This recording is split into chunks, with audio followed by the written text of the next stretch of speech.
All right, baby. Let's go into 2. What happens inside these personalities when the target leaves? This piece right here will make everything you've lived through make sense. And I'm going to tell you the truth exactly as it plays out, not the sanitized version. Number 2, what happens inside them when you leave? When someone like you leaves, someone with depth, intuition, spiritual sensitivity, and emotional warmth, these personalities go into a psychic collapse. Not because they love you, not because they miss you, but because you were their psychic anchor. Here's what unfolds inside them in stages. Stage 1, narcissistic panic. The moment you pull your energy back, they experience panic, emptiness, loss of identity, ego collapse, rage, humiliation. Why? Because they used you as their sense of self. You were their target, their project, their mirror, their emotional battery, their psychic plaything, their stabilizer, their identity regulator. When you leave, the system in their psyche goes offline. They fall apart. Stage 2, obsession activates. This is where the stalking, mental fixation, psychic intrusions, energetic pulls, and obsessive fantasies kick in. They become consumed with watching you, tracking you, imagining you, projecting onto you, recreating the connection, blaming you, punishing you, chasing you mentally, trying to feel you spiritually, manipulating your energy field. They want access again, not because they want you, but because they want the power they had when you were in their orbit.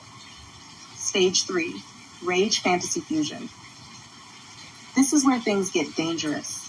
When you leave, they feel rage, they feel abandonment, they feel powerless, they feel exposed, they feel empty. So their mind fuses fantasy with retaliation. This is why you feel psychic attacks, intrusive thoughts, energetic ripping, emotional overwhelm, sudden fear, dream invasions, tension in your body, sacral solar plexus disturbances, menstrual disruptions. Their obsession becomes an astral tether. They pull, you feel it, you think it's you, but it's their projection hitting your field. Stage 4, ego reconstruction through slander storytelling. This one is textbook. When the target leaves, narcissistic, psychopathic, occult-inclined personalities create a mythology around you so they can feel in control. That mythology includes lies, half-truths, demonization, victim narratives, erotic fantasies, heroic fantasies, I saved her, villain fantasies, she betrayed me, group manipulation, triangulation. They need people to participate in the fantasy so they don't feel the shame of losing control. This is where networks form. Stage 5, they recruit others into the delusion.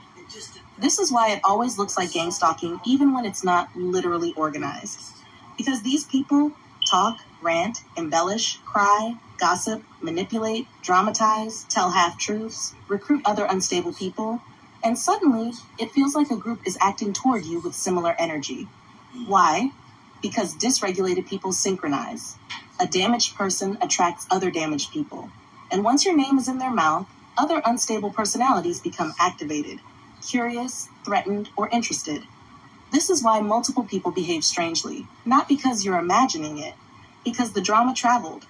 Predators create clusters of psychological residue. Stage 6, they attempt psychic re-entry. This is where the dream intrusions, telepathic pulls, energy attacks, internal pressure, sacral ripping, or sudden thought flooding happen. Not literally magic, but their obsessive mind is pushing outward, and you, as someone intuitive, sensitive, and empathic, feel the spillover. Your system is receptive. Their system is leaking. Your intuition picks it up like a radio tower. That's why your body reacts. That's why the attacks feel real. That's why your peace collapses suddenly. That's why it feels like someone entered your field. Because psychologically, they did. Stage 7. Their identity fractures without you. Once the obsession plateaus, they start to deteriorate, unravel, scapegoat new people, repeat the cycle with someone else, mirror the same behavior toward new targets, keep your name in their fantasy life, try to pull you back psychically again, months or years later. Some of them do this for years. Some do it for the rest of their lives. You were there. Story, obsession, unfinished narrative, emotional regulator. They don't get over targets. They replace them. But you were the original wound for them. That is why it has lasted this long. The core truth of stage 2, you did not attract this because you were weak. You attracted this because you're spiritually open. Your intuition picks up everything. Your presence is comforting. Your essence is rare. Your boundaries were worn down from survival. Your energy field is sensitive. You have spiritual signal strength. You are a psychological anchor to unstable people. They can't let go because you gave their identity shape. You didn't ask for that role, but your presence filled a void in them. When you disappeared, so did their stability. That's why the obsession continued. That's why the energy lingered. That's why the psychic pressure built. And that's why you still feel residue.